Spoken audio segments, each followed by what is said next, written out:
थोड़ा परेशान है कि व्यवस्था बिगड़ गई है। तो मैं इन सबको बताना चाहती हूँ कि ये बहुत व्यवस्थित प्रोग्राम है। ऐसे इतनी भीड़ में इतना व्यवस्थित प्रोग्राम हमने कहीं नहीं देखा। ये आप सबकी मेहनत है और दूसरा ये प्यार है। मेरे वालिद साहब, मेरे वालिद मरहूम चौधरी मुनव्वर हसन इस क्षेत्र के जनप्रतिनिधि रह चुके हैं। उनका बेहद लगाव इस क्षेत्र से था, आप सबसे था और अपने जिंदगी का बहुत अहम लम्हा उन्होंने आप सबके बीच बिताया। जितना काम मुझे लगता है मेरे वालिद मरहूम ने अपने खून पसीने की मेहनत से आप लोगों के बीच किया है, इतना तो कैराना में भी नहीं किया। तो वो प्यार था आपके लिए उनका, और आज भी वही जुड़ाव है, वही लगाव है और उन्हीं रिश्तों के ताल्लुक से मैं आपके बीच में आई हूँ।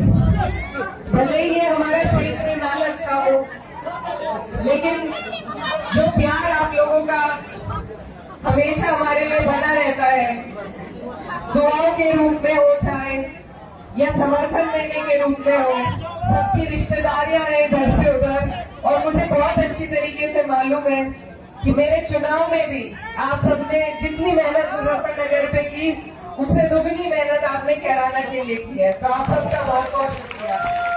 और इस प्यार को, इस ताल्लुक को इसी तरीके से आपको और हमें मेरे वालिद की इस मोहब्बत की विरासत को आगे बढ़ाना है, आके लेकर चलना है।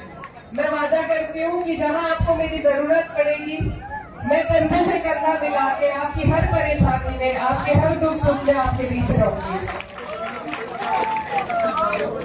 अब जिस प्रोग्राम के लिए हम यहाँ पर आए हैं, उसके बारे में भी मुझे जो जानकारी हासिल हुई कि एमजेएफ ट्रस्ट लगभग 4 सालों से बहुत मेहनत आप लोगों के बीच कर रहे हैं और जिस तरीके का काम एमजेएफ ट्रस्ट कर रहा है, इस तरीके के काम की पूरे समाज को, हर व्यक्ति को जरूरत है।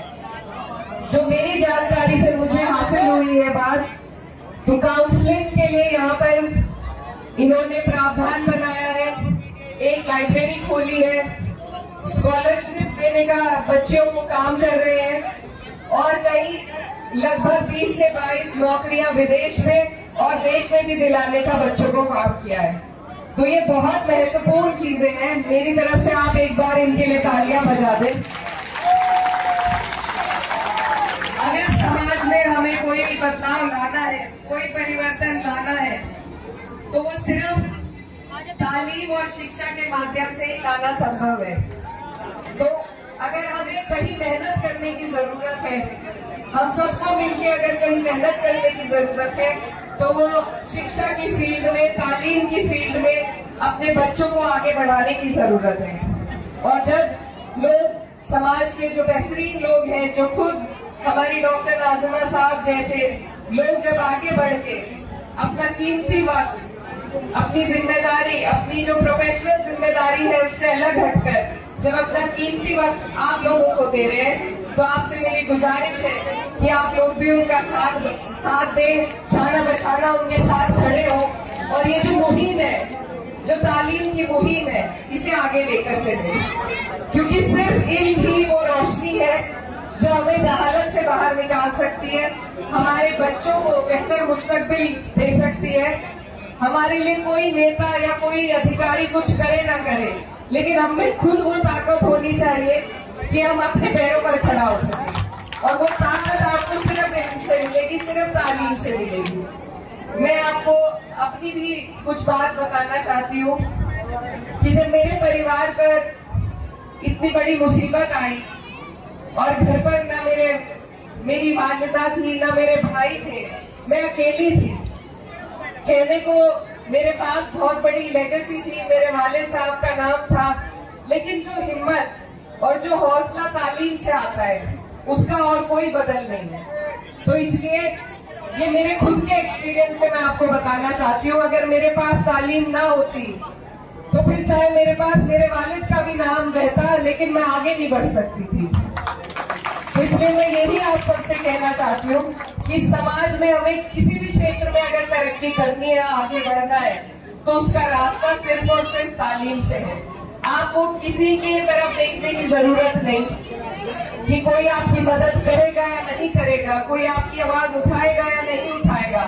अगर आप खुद में वो ताकत इल्म के जरिए से पैदा कर ले, तो आपको किसी की तरफ देखने की जरूरत नहीं पड़ेगी। तो आप सबसे मेरी यही दरखास्त है कि दीनी तालीम के साथ साथ अगर हम दुनियाई तालीम पर भी ध्यान दें, क्योंकि जब हमारे बच्चे आगे बढ़ेंगे, अधिकारी बनेंगे, नेता बनेंगे, अपने कौम के लिए कुछ कर सकेंगे, तभी आप अपने अधिकारों की भी बात कर सकते हैं और तभी आप आगे बढ़ सकते हैं, अपनी हर लड़ाई लड़ सकते हैं। आज समाज में हम ये तक नहीं जानते कि हमारे अधिकार क्या क्या है। हमें दबाया जाता है, कुचला जाता है, ये सिर्फ इसी वजह से कि हमें मालूम ही नहीं है कि हमारे पास